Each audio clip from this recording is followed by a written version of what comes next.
বিসমিল্লাহির রহমানির রহিম।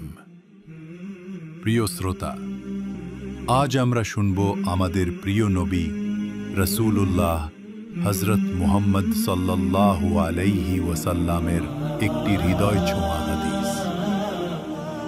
রাসূলুল্লাহ হযরত মুহাম্মদ সাল্লাল্লাহু আলাইহি ওয়াসাল্লাম বলেছেন, প্রত্যেক নবীকে তার সময়ের মানুষদের জন্য আল্লাহর পক্ষ থেকে কিছু বিশেষ নিদর্শন দেওয়া হয়েছিল, যা দেখে মানুষ ঈমান আনত।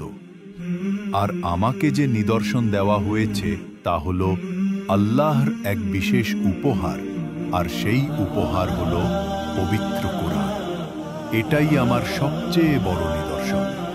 কুরআন এমন এক বার্তা যা সব সময়ের, সব যুগের, সব মানুষের জন্য প্রযোজ্য। সময় বদলায়, পৃথিবী বদলায়, কিন্তু কুরআনের শিক্ষা কখনো বদলায় না। রাসূলুল্লাহ হযরত মুহাম্মদ সাল্লাল্লাহু আলাইহি ওয়াসাল্লাম আরও বলেছেন, আমি আশা করি কিয়ামতের দিন আমার উম্মতের সংখ্যা হবে সবচেয়ে বেশি।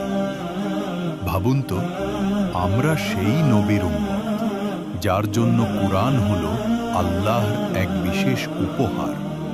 তাই আসুন আমরা কুরআন পড়ি, বুঝি এবং এর আলোয় আমাদের জীবন সাজাই। কুরআন শুধু তিলাওয়াতের বই নয়, এটা জীবন গড়ার পথ নির্দেশ।